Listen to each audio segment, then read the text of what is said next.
जी दोस्तों, आज हम बात करने जा रहे हैं इटली की डिक्रीटो फ्लुसी 2026 की। जो भी भाई बहन कह रहे थे कि पेपर को लेकर अभी तारीखें नहीं आई, वो तारीखें अब आ चुकी है। तो आइए जानते हैं ये प्री फाइलिंग असल में क्या होती है और इसका क्या मतलब होता है।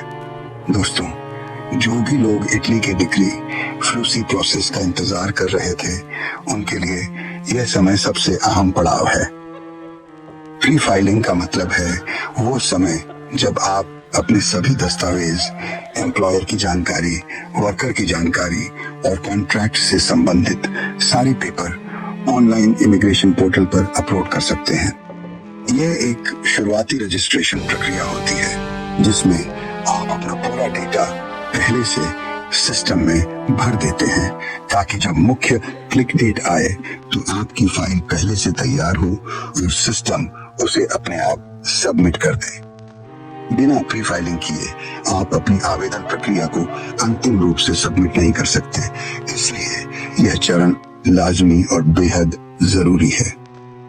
इस साल इटली सरकार ने आधिकारिक रूप से तारीखों का ऐलान कर दिया है। 23 अक्टूबर 2025 से 7 दिसंबर 2025 तक। इन 2 महीनों के अंदर हर व्यक्ति अपने डॉक्यूमेंट्स तैयार कर सकता है और इमिग्रेशन पोर्टल पर अपलोड कर सकता है। यह समय आपके लिए एक गोल्डन चांस है, क्योंकि अगर आप प्री फाइलिंग में अपनी जानकारी सही और पूरी तरह भर देते हैं तो क्लिक डेट के दिन किसी तरह की तकनीकी समस्या नहीं आती। पिछले साल कई लोगों ने देर कर दी थी और सिस्टम एरर के कारण उनकी फाइल रिजेक्ट हो गई थी, इसलिए इस बार आपको पहले से ही तैयारी पूरी कर लेनी चाहिए। अब बात करते हैं कि प्री फाइलिंग के लिए आपको किन चीजों की जरूरत होगी। सबसे पहले स्पीड आईडी या CIE ID डिजिटल पहचान की। यह इटली का डिजिटल लॉगिन सिस्टम है जिसके बिना कोई भी व्यक्ति फॉर्म को एक्सेस नहीं कर सकता। हर नियोक्ता और आवेदक के लिए यह जरूरी है। दूसरा, वैलिड ईमेल ID। यह बहुत महत्वपूर्ण है क्योंकि इमिग्रेशन ऑफिस या नियोक्ता से सारी जानकारी इसी ईमेल पर प्राप्त होती है। तीसरा, एम्प्लॉयर डॉक्यूमेंट्स और वर्कर डेटा। नियोक्ता को अपनी कंपनी का registration number, chamber of commerce certificate और जॉब ऑफर लेटर अपलोड करना होता है। वहीं मजदूर की जानकारी में नाम, पासपोर्ट नंबर, जन्म तिथि, राष्ट्रीयता और काम का विवरण सही भरना होता है। यह सारी जानकारी 100% सटीक होनी चाहिए, क्योंकि जरा सी गलती से भी फाइल रिजेक्ट हो सकती है। चौथा, पासपोर्ट की साफ scan copy. Passport scan 300 dpi quality में PDF या JPG फॉर्मेट में होना चाहिए, क्योंकि धुंधली या गलत स्कैन को सिस्टम स्वीकार नहीं करता। पांचवा, अकोमोडेशन प्रूफ यानी रहने की जगह का सबूत। अगर नियोक्ता रहने की सुविधा दे रहा है तो उसका पत्र कंपनी के लेटर हेड पर होना चाहिए। अगर आप खुद व्यवस्था कर रहे हैं तो रेंट एग्रीमेंट या होटल बुकिंग की कॉपी लगानी चाहिए।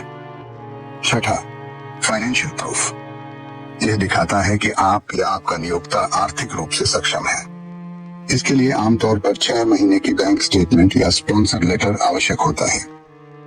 सातवां और बहुत जरूरी दस्तावेज PCC, पुलिस क्लियरेंस सर्टिफिकेट। यह सर्टिफिकेट बताता है कि आपका आपराधिक रिकॉर्ड साफ है और आप किसी अपराध में शामिल नहीं हैं। यह दस्तावेज इटली एम्बेसी में फाइनल सबमिशन के समय जरूरी होता है, इसलिए इसे पहले से तैयार रखें। अब दोस्तों, एक बेहद अहम बात प्री फाइलिंग के समय गलतियों से बचना बहुत जरूरी है, जैसे जन्म तिथि गलत लिख देना, पासपोर्ट की वैधता गलत दर्ज करना या दस्तावेजों के नाम गलत भरना। ये छोटी गलतियां भी आपकी पूरी प्रक्रिया को रोक सकती हैं। इमिग्रेशन सिस्टम सारी जानकारी ऑटोमेटिकली वेरीफाई करता है और अगर कोई गड़बड़ी मिलती है तो फाइल पेंडिंग या रिजेक्टेड हो जाती है। इसलिए प्री फाइलिंग के दौरान एक चेकलिस्ट जरूर बनाएं। स्पीड ID वेरीफाई करें, ईमेल एक्टिव रखें और सारे स्कैन डॉक्यूमेंट्स को एक फोल्डर में नाम देकर सही क्रम में रखें। कोशिश करें कि आप अपनी फाइल एक ही दिन में पूरी कर लें ताकि आखिरी दिन की भीड़ और सर्वर एरर से बचा जा सके। क्योंकि क्लिक डेट के नजदीक सिस्टम स्लो हो जाता है या कई बार बंद भी। और सबसे जरूरी बात, प्री फाइलिंग का मतलब ये नहीं है कि आपका वीजा मिल गया है। ये सिर्फ शुरुआती मंजूरी का चरण है। असली निर्णय क्लिक डेट के दिन होता है, जब इमिग्रेशन ऑफिस सब आवेदन प्रोसेस करता है। अगर आपकी फाइल सही और नियोक्ता असली है तो वीजा मिलने के 90% तक चांसेस बढ़ जाते हैं। तो दोस्तों, प्री फाइलिंग का यह समय इटली सरकार की ओर से मिला एक सुनहरा अवसर है। अगर आप अपने पेपर प्रोफेशनल तरीके से तैयार कर लेते हैं तो आपके वीजा लगने की संभावना बहुत अधिक हो जाती है।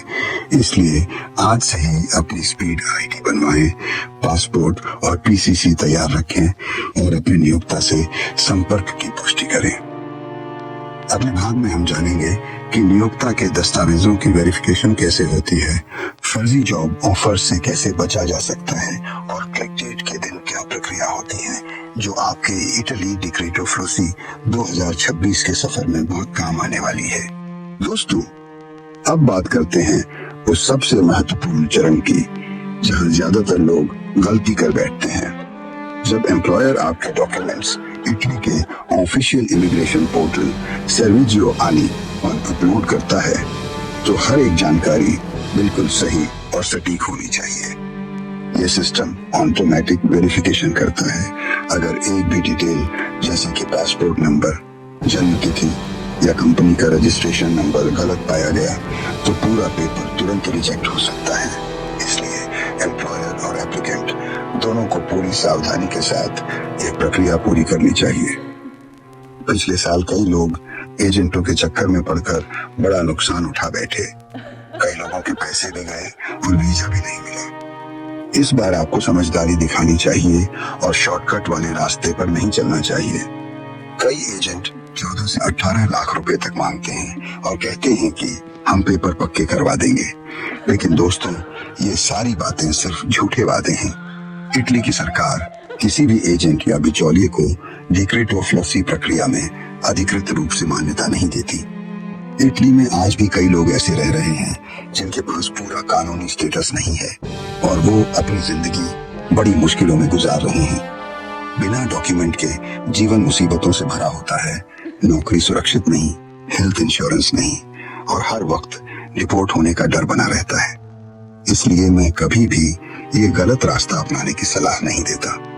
अगर कोई एम्प्लॉयर आपको कहता है कि 9 महीने का वीजा दिलवा दूंगा लेकिन टैक्स नहीं भरूंगा, तो सोचिए बिना टैक्स के आपका वीजा कितना कानूनी हो सकता है।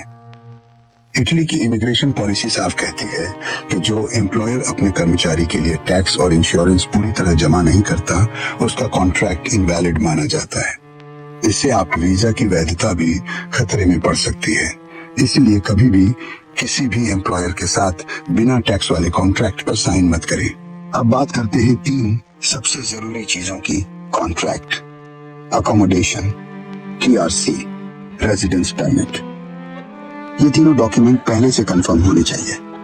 अगर ये तीनों चीजें पहले से तैयार हैं तो आपका वीजा प्रोसेस बिना किसी रुकावट के आगे बढ़ सकता है। 23 अक्टूबर से 7 दिसंबर तक का समय उन लोगों के लिए सोने का मौका है जो अपने स्कैन डॉक्यूमेंट्स पहले से तैयार रख लेते हैं। जो लोग सब कुछ सिस्टमेटिक तरीके से करते हैं, उनके पेपर सही ढंग से सबमिट हो जाते हैं और क्लिक डेट के दिन उनकी फाइल ऑटोमेटिकली सबमिट हो जाती है। लेकिन जो लोग अपना पासपोर्ट एजेंट के पास रख ही देते हैं, उनके लिए ये सबसे बड़ी गलती होती है। दोस्तों, पासपोर्ट कभी भी किसी को मत दें। प्री फाइलिंग के लिए सिर्फ स्कैन कॉपी ही पर्याप्त होती है। अगर आप कोई गलत डॉक्यूमेंट अपलोड कर देते हैं या आपके एम्प्लॉयर की वेरिफिकेशन ठीक नहीं होती, तो क्लिक डेट वाले दिन आपकी पूरी मेहनत बेकार हो सकती है। इमिग्रेशन सिस्टम हर एक डिटेल की जांच करता है और अगर एक भी डॉक्यूमेंट फर्जी या गलत पाया गया तो फाइल तुरंत रिजेक्ट हो जाती है। इसलिए सभी डॉक्यूमेंट्स खुद चेक करें, एम्प्लॉयर से डायरेक्ट संपर्क करें और सब कुछ स्पष्ट और पारदर्शी रखें। अगली वीडियो में हम बात करेंगे क्लिक डेट कब आने वाली है, केयर गिवर, एग्रीकल्चर और टूरिज्म कैटेगरी के अलग अलग वीजा कोटा के बारे में और किन कैटेगरी में इटली जाने के सबसे ज्यादा चांस होते हैं। तो दोस्तों, यह थी आज की सबसे बड़ी खुशखबरी। इटली डेक्रेटो फ्लूसी 2026 की प्री फाइलिंग शुरू हो चुकी है। अब समय आ गया है अपनी तैयारी पूरी करने का। सारे डॉक्यूमेंट सही तरीके से तैयार करें, एम्प्लॉयर की डिटेल जांचें और पूरी प्रक्रिया को अपनी निगरानी में पूरा करें। जितना हो सके इस जानकारी को और लोगों तक शेयर करें ताकि वो भी धोखेबाज एजेंटों से बच सकें और अपना सपना कानूनी तरीके से पूरा कर सकें। कमेंट करके बताइए आपको ये वीडियो कैसी लगी, और अगर जानकारी अच्छी लगी तो चैनल डॉक्टर दलजीत ऑफिशियल को सब्सक्राइब करें। वीडियो को लाइक और शेयर जरूर करें।